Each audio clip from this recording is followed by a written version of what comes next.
అంటే ఇక్కడ ఏంటంటే ఇప్పుడు మీరున్నారు, మీ చిన్నప్పటి నుంచి కూడా మీ అమ్మ నాన్న ఏ దేవుని మొక్కేవాళ్ళు? మేము బీసీ పద్మశాలి. ఓకే. సో బీసీలలో ఉన్న పూజారులతో సమానం. మేము జంజరం వేసుకునే వాళ్ళం.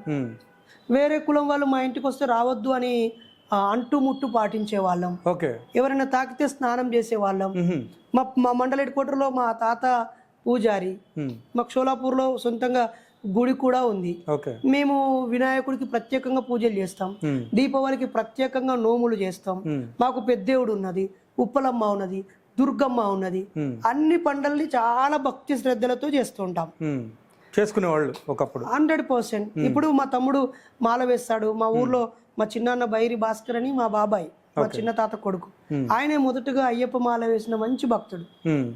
కానీ ఇప్పుడు మీరు చూసుకుంటే ఎట్లా అంటే, మీరు మీ భావజాలన్నీ వేరైపోయిన తర్వాత మీ యొక్క బంధువుల నుంచి కానివ్వండి, లేకపోతే మీ ఫ్రెండ్ సర్కిల్ నుంచి కానివ్వండి, ఎవరైనా సరే అరే నువ్వు చేసేది తప్పు అని చెప్పి మీతోటి ఎవరైనా అన్నారా? ఇప్పుడు వాళ్ళు నాకు చెప్పాలని అంటే, నేను దేవుణ్ణి నమ్మను అనే అంశం తప్ప మిగతా ఏ విషయాల్లో వాళ్ళు నన్ను వ్యతిరేకించరు.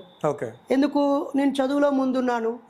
మా ఊర్లో ఉస్మానియా యూనివర్సిటీలో అడుగుపెట్టిన మొదటి వ్యక్తిని.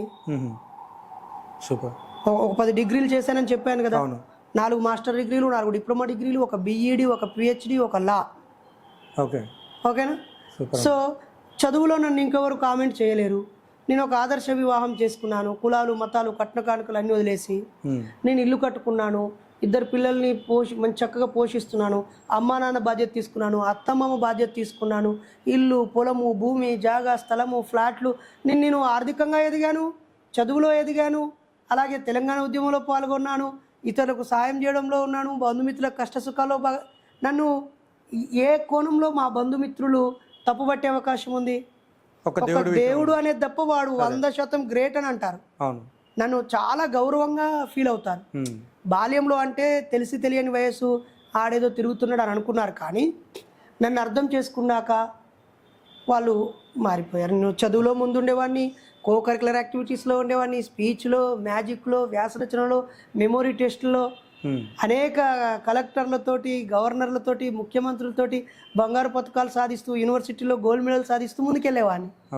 నాకు చిన్న చెడ్డ అలవాటు కూడా ఉండేది కాదు, లేదు, ఎప్పటికీ లేదు, ఎప్పటికీ ఉండదు. ఓకే, సూపర్ అన్న. అయితే ఇప్పుడు ఇక్కడ నా క్వశ్చన్ ఏంటంటే అన్న, ఇప్పుడు మీరు అంటున్నారు వేదాలు, ఉపనిషత్తులు, లేకపోతే బైబుల్ కానివ్వండి, ఖురాన్ కానివ్వండి, ఏదైనా సరే అవన్నీ కూడా మనుషులు చేయించుకునే కానీ దేవుడికి సంబంధించినవి కాదు, అసలు దేవుడు అనేవాడు లేడు అని మీరు చెప్తున్నారు. సో ఇందులో